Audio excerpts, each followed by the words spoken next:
Bienvenidos a la segunda temporada de Higiene Nasal 101. El podcast donde el Dr. Sainz y nuestros invitados especiales hablarán sobre la importancia de una buena salud nasal en los más pequeños y cómo prevenir enfermedades. Además, resolverán las dudas más frecuentes sobre la higiene nasal en el ámbito pediátrico. Las opiniones expresadas en los episodios son propias de los profesionales de la salud y no reflejan la opinión de Productos Farmacéuticos S.A.de.C.V. Hola amigos, ¿cómo están? Muy buenas tardes, bienvenidos nuevamente a esta segunda temporada del podcast Higiene Nasal 101.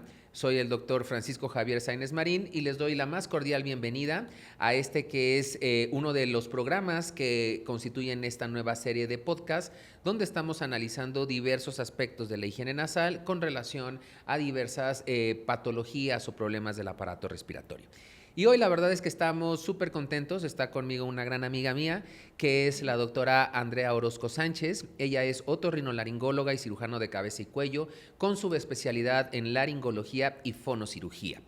Ella es médico adscrito al Hospital Infantil de México, aquí en la Ciudad de México, y si tienen el deseo o el interés de verla, la pueden visitar en su consultorio en la práctica privada, en el Hospital Dalinde, corta estancia, que queda aquí en la Colonia del Valle. Y pues bueno, Andrea, bienvenida, qué gusto tenerte aquí con nosotros.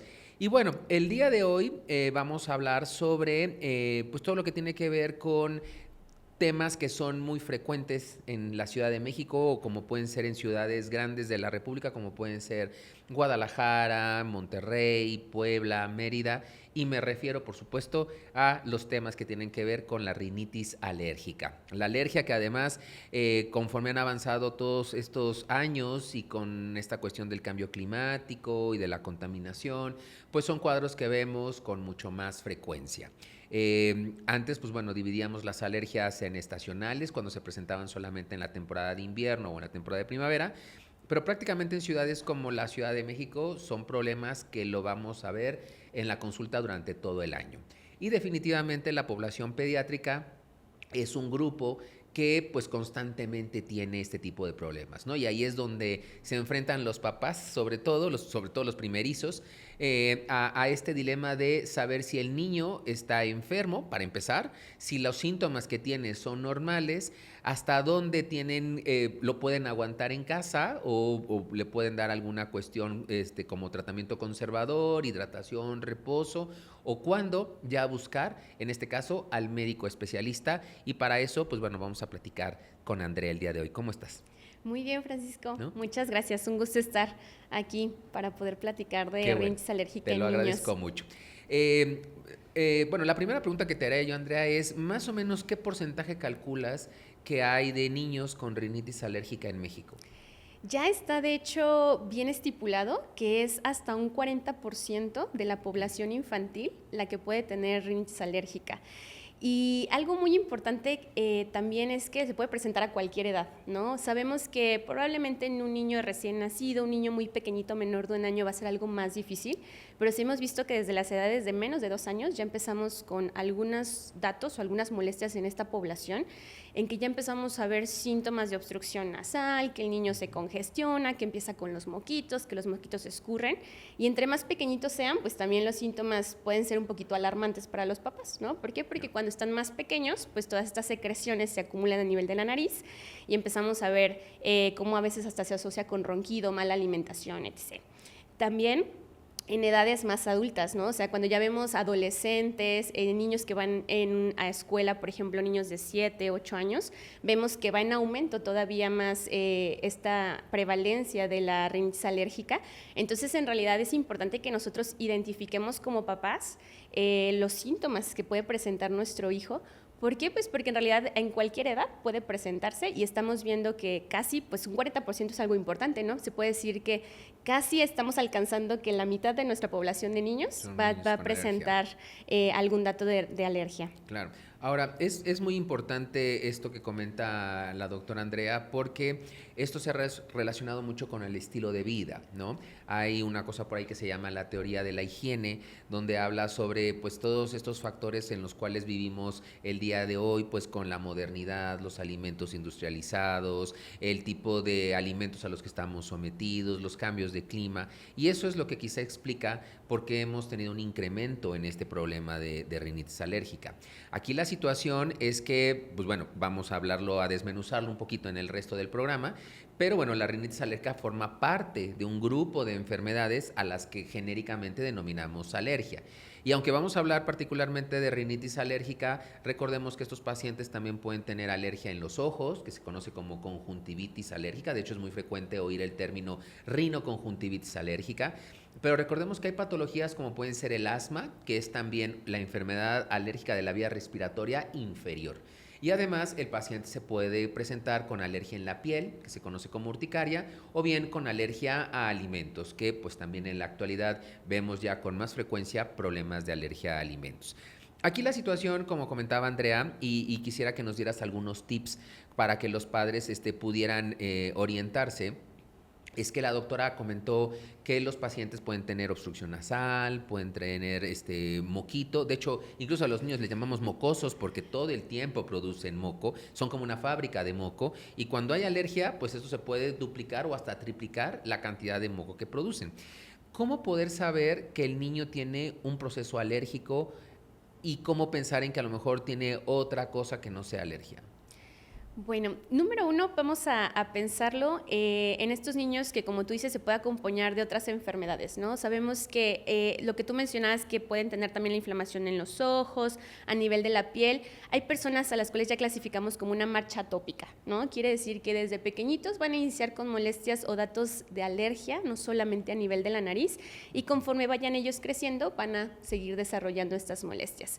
Ya específicamente nosotros en casa, pues vamos a encontrar que pues no solamente se va a asociar a un evento agudo de gripa, ¿no? Es decir, de que bueno, pues el abuelito se contagió, el papá se contagió, hubo una infección viral, que puede ser también algo muy frecuente que encontramos en los niños. Sin embargo, cuando los síntomas van a persistir más allá de este proceso viral, que generalmente es de 5 a 10 días máximo, podemos sospechar que pues ya no se está tratando solamente de una infección o un proceso por alguna causa de un virus o una bacteria. Además de esto, pues los síntomas van a estar presentándose en el transcurso del año, ¿no? Esto va a ser algo muy variable dependiendo nuestro hijo.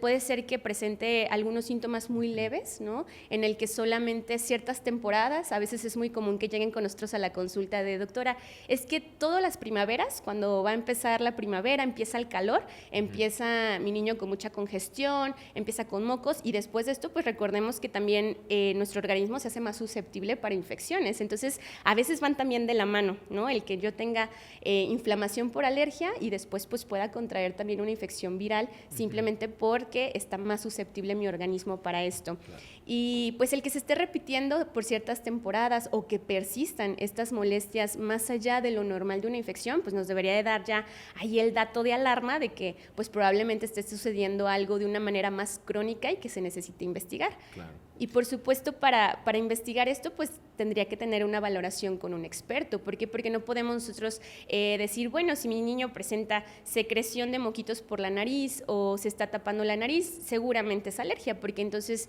sabemos que esto es lo más común o probablemente sea el diagnóstico que nosotros vamos a hacer en la consulta, pero no podemos descartar que no pudiera tener alguna enfermedad que se acompañara como sinusitis, ya problemas en el oído, a veces cuerpos extraños, ¿no? Que el niño se meta algún juguete, se meta alguna semilla en la nariz y que pueda simular estos síntomas de alergia, pero el que nosotros identifiquemos esos síntomas para tener la sospecha y poder acudir con nuestro médico. Claro.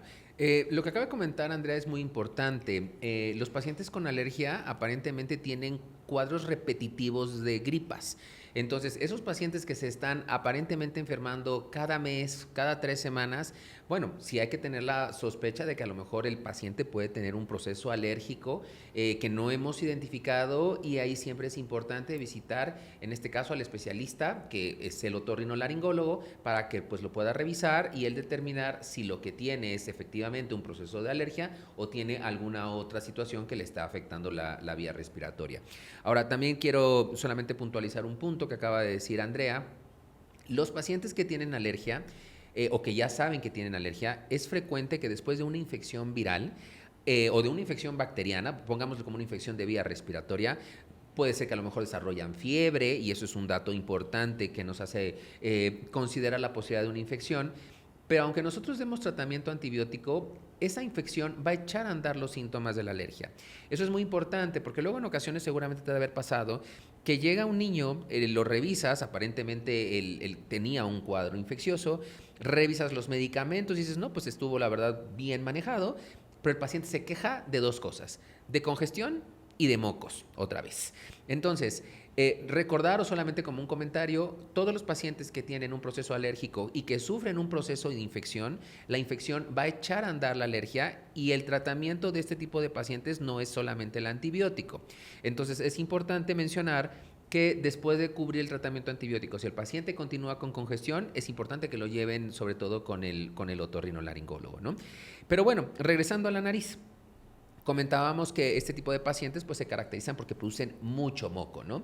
Y comentabas tú hace unos minutos, no solamente es el moco que les escurre en el día, no es solamente el moco que hace que estén tapados durante el día. El problema es la noche. ¿Qué pasa en la noche? Bueno, lo que se ha visto en la noche es que nosotros también tener esta exacerbación de los datos de alergia va a tener alteraciones en nuestro sueño, ¿no? Un paciente, específicamente entre el niño sea más pequeño, muestra obstrucción de la nariz, pues automáticamente vamos a tener aumento de las secreciones. Estas secreciones van a tener descarga hacia atrás de la nariz. Vemos también que los pacientes empiezan con tos, ¿no? Que también es algo con lo que llegan mucho a la consulta, ¿no? De que, doctora, es que ya le dejaron tratamiento, ya pasó el proceso infeccioso, ya me dejaron la receta, el jarabe, pero la tos continúa, y esto muchas veces también porque el moco está pasando hacia la parte posterior, ¿no? Y escurre hacia la garganta, y pues obviamente esto no va a dejar que el niño descanse adecuadamente, ¿no? También hemos visto que el tener un problema de alergia se relaciona mucho con un mal descanso de nuestros hijos.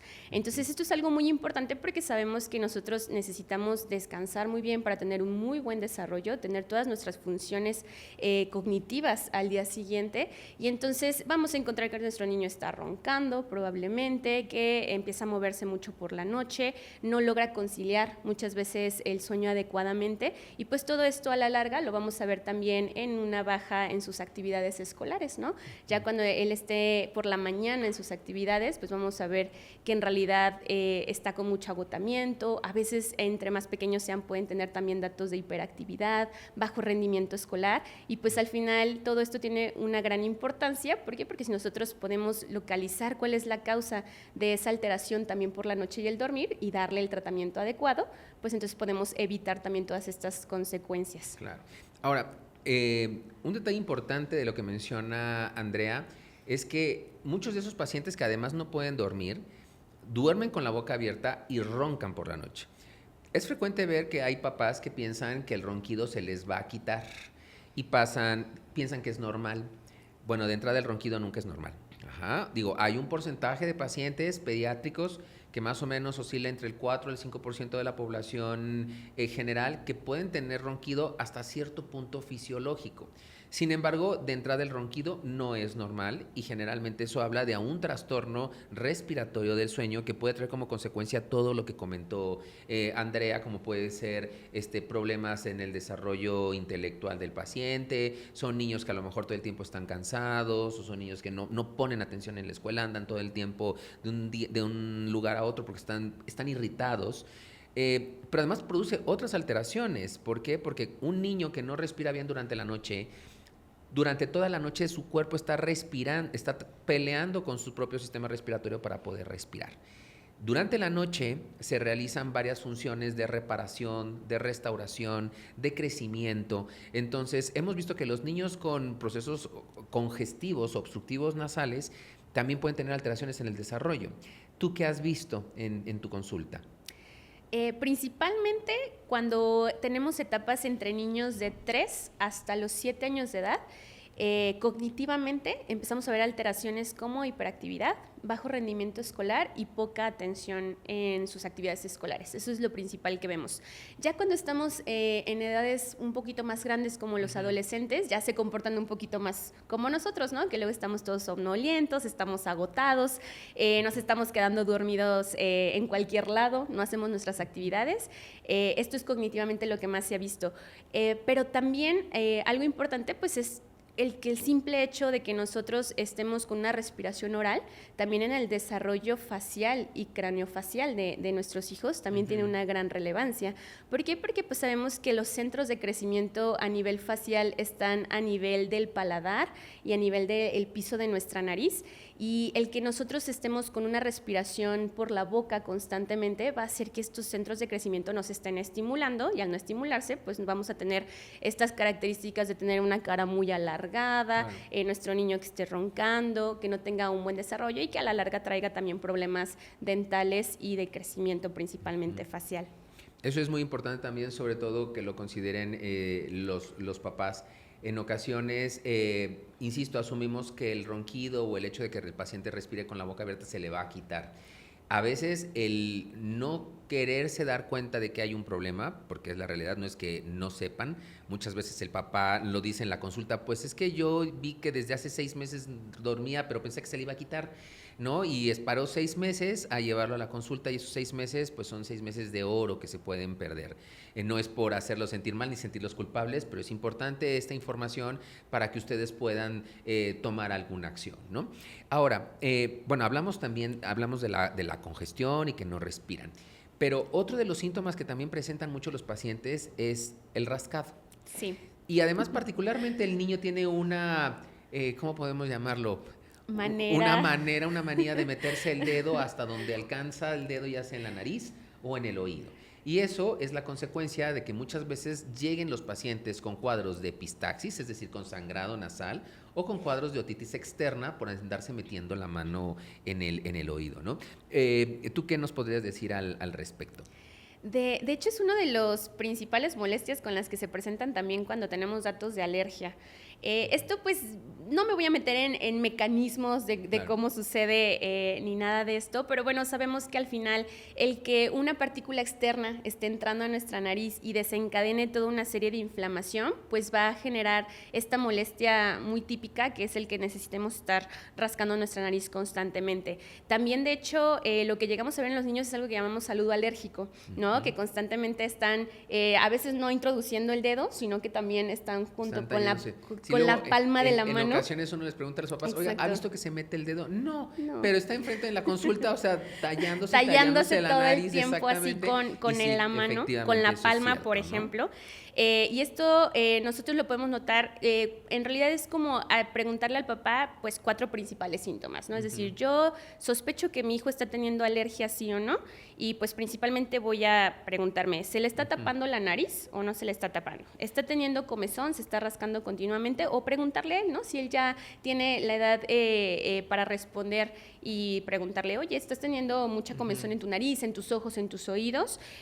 Mucha rinorrea, es decir, este escurrimiento de mocos de la nariz que ya dijimos que puede ser por la parte de adelante, que se escurren estos mocos, o por la parte posterior que nos genere tos, y pues por supuesto todas estas alteraciones al dormir que ya habíamos hablado, ¿no? En la consulta la verdad es que siempre identificamos o tratamos de identificar estas 4 molestias principales en los pacientes pediátricos que llegan, para nosotros ir abordando y ir descartando otro tipo de enfermedades. Cuando ya tenemos estos 4 síntomas principales, decimos, pues sí, efectivamente todo sugiere o parece que va hacia una alergia, entonces pues nos vamos a ir ahora a la exploración para nosotros poder en el consultorio revisar la nariz del paciente, ver las molestias, encontrar ciertos datos al momento de revisarlo para poder nosotros determinar si el paciente está con datos de alergia e inflamación.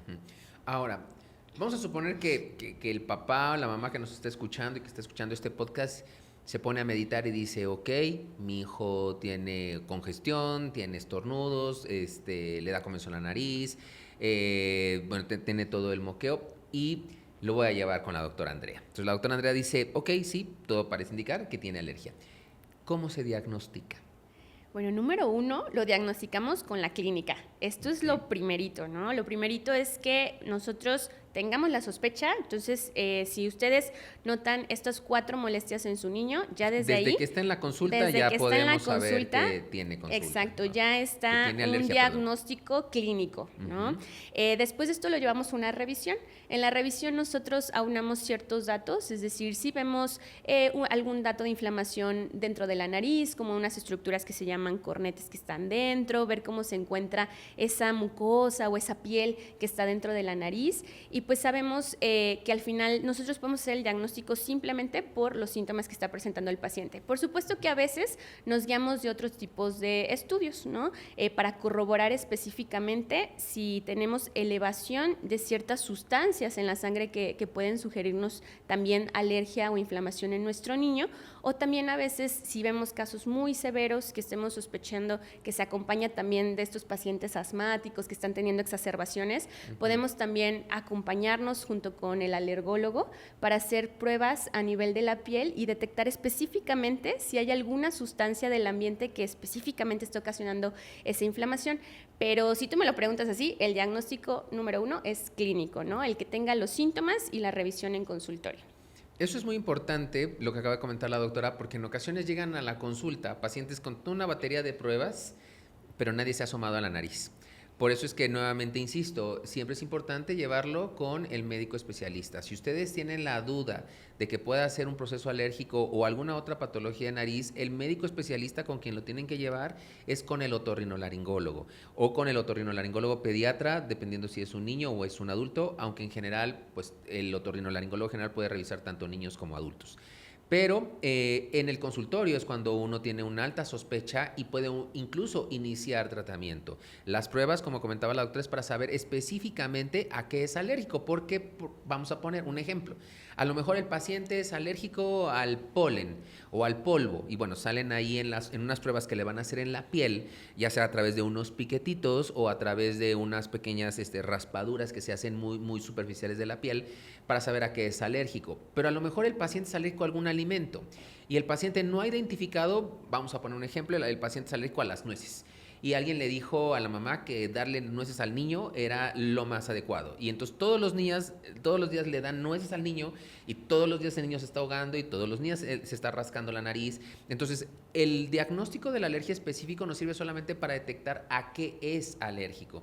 Pero para llegar a ese punto, pues el paciente tiene que ir por lo menos una primera vez al consultorio, ¿no?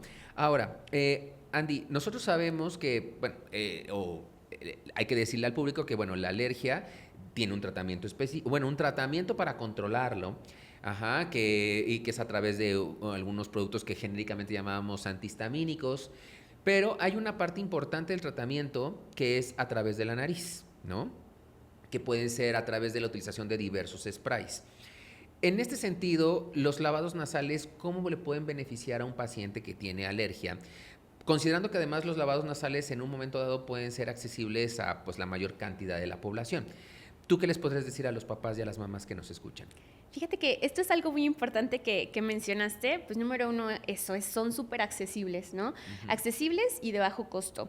Si bien sabemos que cuando nosotros ya hacemos en la consulta el diagnóstico de rinitis, por supuesto que nos vamos a apoyar con medicamentos farmacológicos.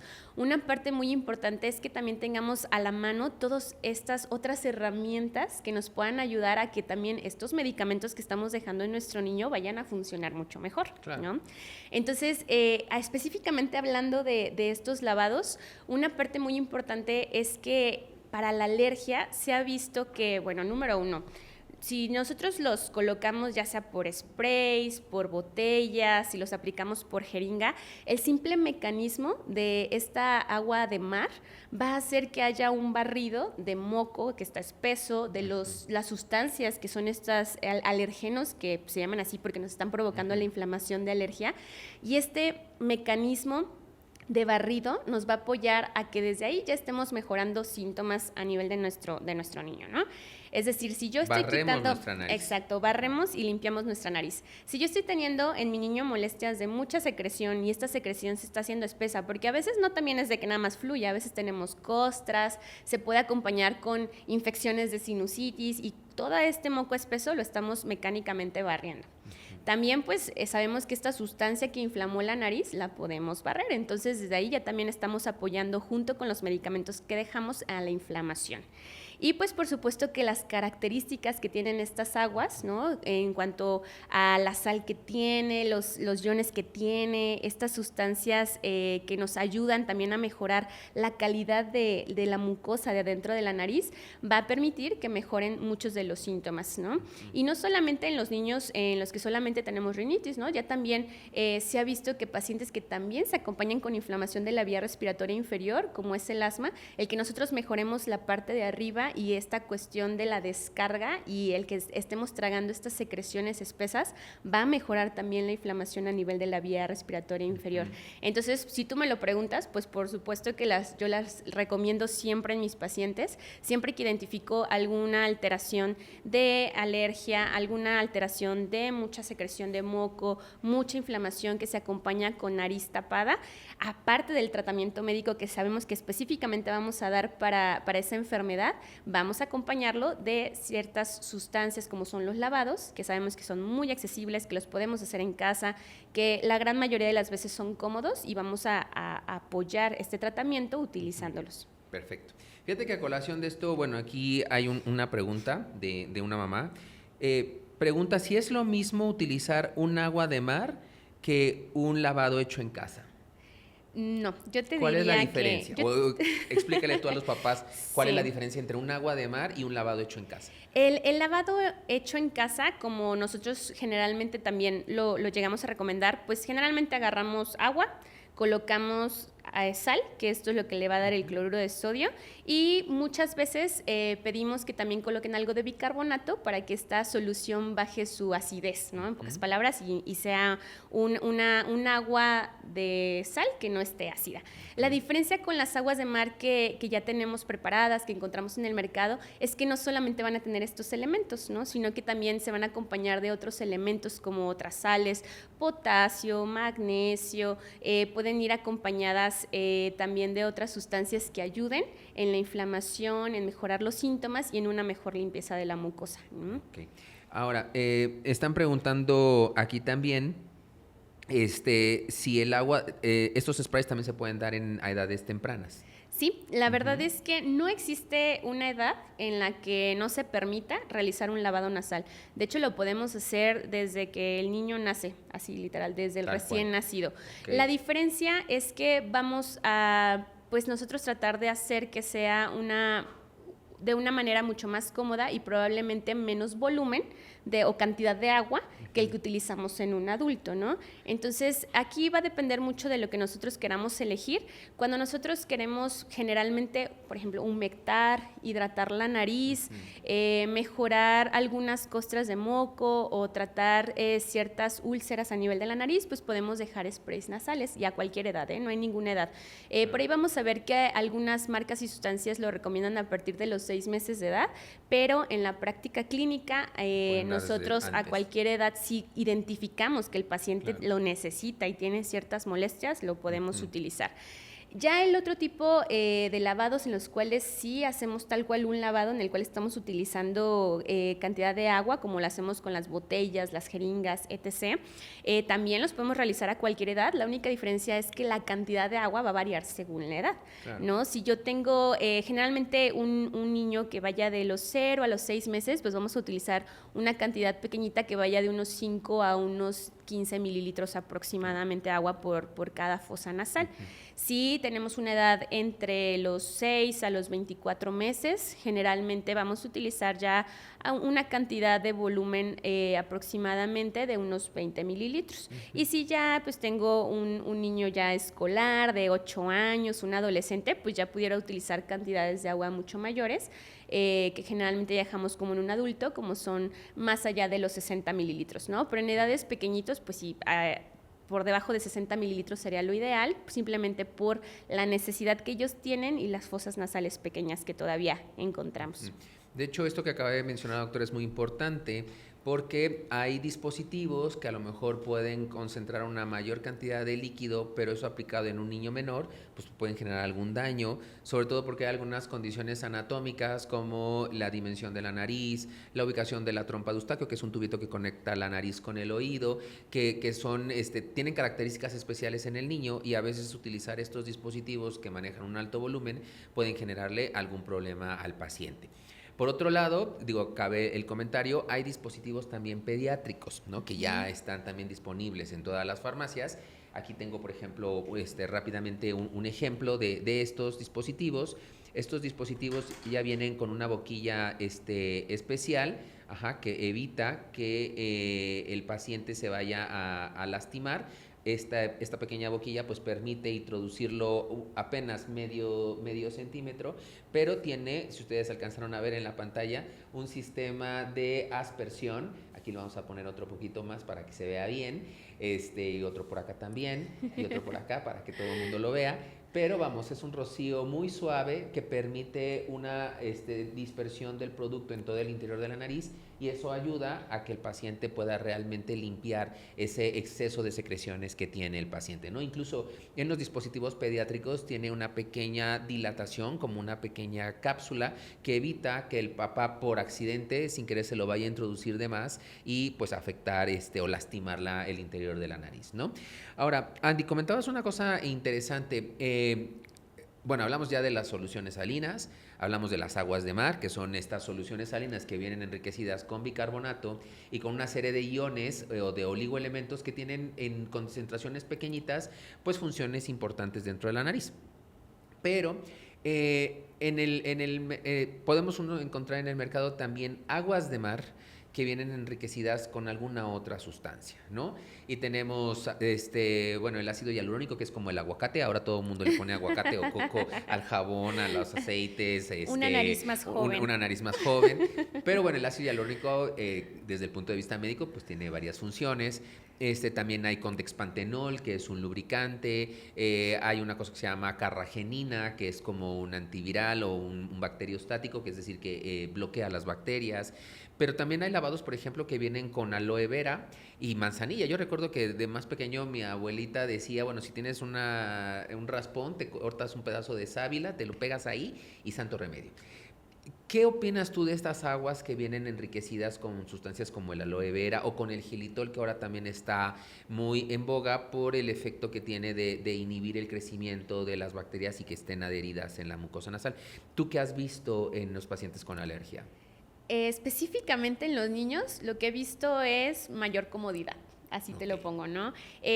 Para nosotros es importante y de hecho nos da un gran beneficio el que vengan adicionadas con estas sustancias, porque sabemos que para nosotros va a tener un efecto importante en nuestro tratamiento para mejorar hidratación, para mejorar inflamación, o como mencionas, por ejemplo, el xilitol, pues que lo podemos combinar cuando, aparte de la alergia, se está combinando también con un proceso infeccioso y que queremos... Que es muy común. Exacto, que es súper común y que queremos tratar ambas. Entonces, para nosotros como médicos, pues grandes ventajas el que podamos también tener otros beneficios en el tratamiento. Pero para el paciente, lo que hemos visto es mucha comodidad, ¿no? Simplemente porque el xilitol pues tiene un sabor muy, muy dulce, muy azucarado. Y pues si nosotros le damos generalmente aguas de mar saladas a los niños, a veces esto pues lo rechazan, ¿no? Dicen, no, yo no me quiero poner ese spray, se me va hacia la garganta y sabe horroroso. Entonces depende mucho el que nosotros vayamos pues tratando de manera individual a cada uno de nuestros niños y que veamos, bueno, pues a él le funcionó muy bien, no solamente el beneficio que estamos teniendo médico, sino que también le gustó mucho el sabor, fue un dispositivo cómodo para utilizar, sí lo está realmente utilizando, que es lo que nos interesa. Y las ventajas médicas que ya hemos mencionado. Claro. ¿No? Ahora también hay en el mercado, por ejemplo, aguas de mar que vienen, por ejemplo, con manzanilla, que tiene un efecto antiirritante, y sobre todo en los pacientes que tienen alergia y con estos cambios de clima, pues a veces lo que se queja el paciente es de ardor, que es también muy frecuente, y pues bueno, mezclas como esta pues nos pueden ayudar mucho, ¿no? Aquí me están haciendo rápidamente otra pregunta. Entonces dice aquí, ¿no hay un riesgo de tener mayor infección con un lavado de agua de mar? No, la verdad es que no. Lo único es que sí tenemos que utilizar pues soluciones que estén estériles, ¿no?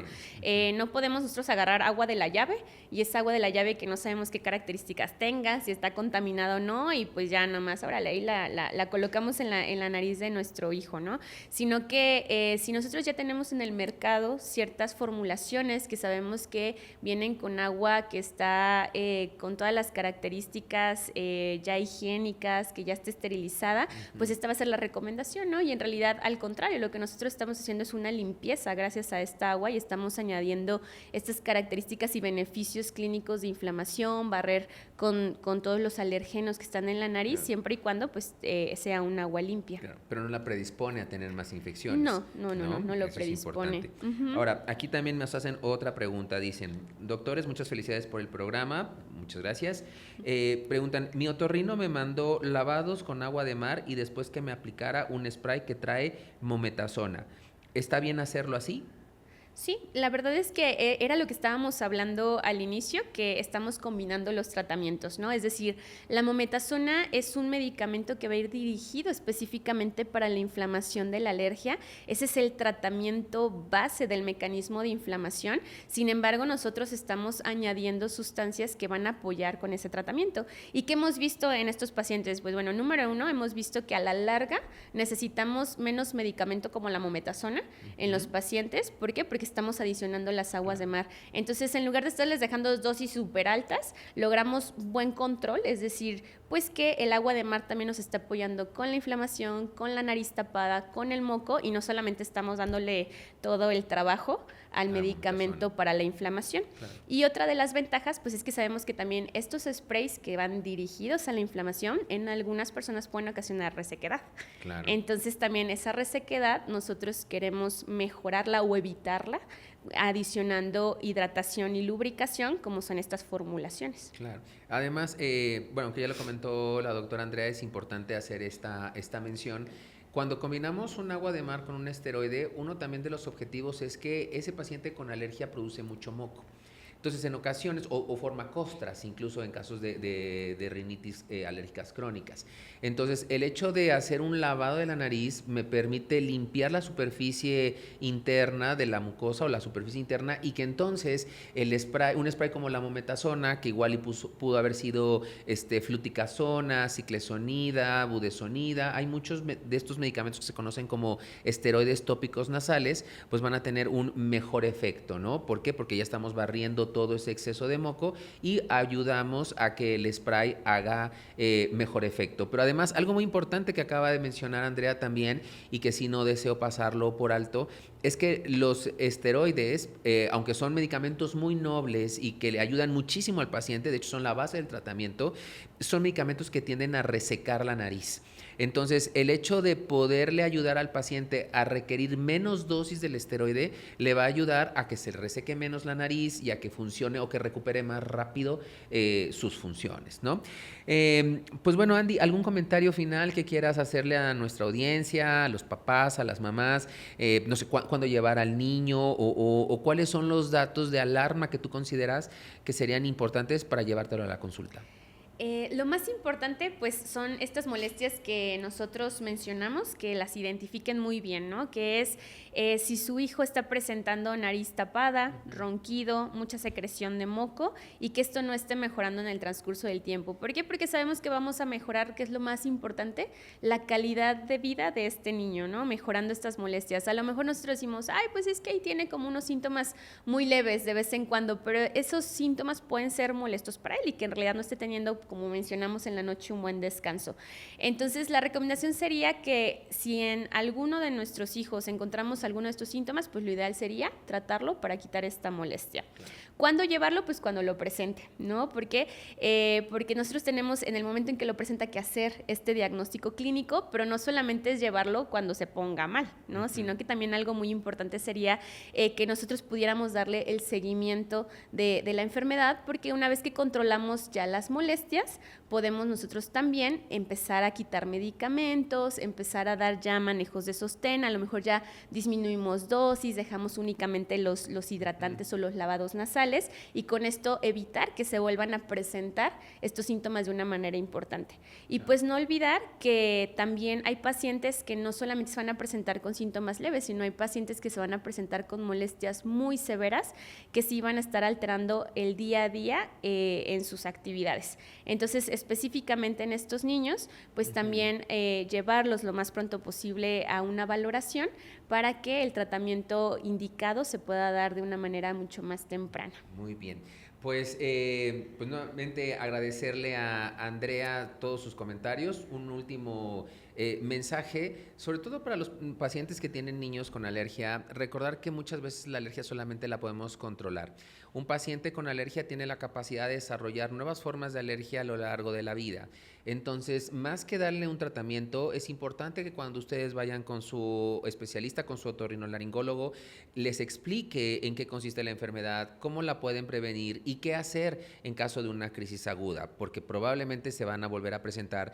Y eso además les va a dar el beneficio de estar tranquilos, de saber que no tiene algo más grave y que además el paciente puede llevar una vida completamente normal, ¿no? Entonces, pues muchas gracias, Andrea. Ella fue la doctora Andrea Orozco. Ella se encuentra en su consultorio privado en la clínica, en el Hospital Dalín de corta estancia, aquí en la Colonia del Valle. Recordar que ella es otorrinolaringóloga y cirujano de cabeza y cuello con subespecialidad en laringología y fonocirugía. Y pues muchísimas gracias por su atención el día de hoy. Soy el doctor Francisco Javier Sainez Marín y nos vemos en el próximo capítulo de esta segunda temporada de podcast Higiene Nasal 101. Que tengan muy buen día. Consulte a su médico y lea las instrucciones de uso. Gotinal Mart Soft. No se use en menores de 3 años. Número de registro sanitario 1688-C2019 SSA. Gotinal Mart Defense. No se use en menores de 3 meses. Número de registro sanitario 1687-C2019 SSA. Número de permiso de publicidad 2433-0021-B2047. Avalado por la Sociedad Mexicana de Otorrinolaringología y Cirugía de Cabeza y Cuello. Este podcast es patrocinado por Chinoin.